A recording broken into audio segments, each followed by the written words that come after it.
તમને કહું, કોઈને કહેતા નહીં. તો વાત છે, આ વિડીયો છે અબાઉટ કેનેડા વિઝિટર વિઝાનો પ્રોસેસ ટાઈમ કેટલો લાગે છે ફ્રોમ ઇન્ડિયાથી. જો તમારે કેનેડા માટે વિઝિટર વિઝાનો પ્રોસેસ કરાવવો છે તો એપ્રોક્સ તમારે 3 મહિના પકડીને ચાલવાના. આજથી તમે પ્રોસેસ કર્યો છે તો નેક્સ્ટ 3 મંથ્સ પછી તમારી પાસે પાસપોર્ટ સ્ટેમ્પિંગ થઈને આવશે.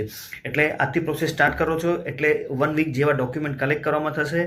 ફાઇલ લોન્ચ કર્યા પછી એપ્રોક્સ 70 to 75 ડેઝ તમારા કેનેડા પ્રોસેસ માટે જે વિઝા આવતા લાગશે.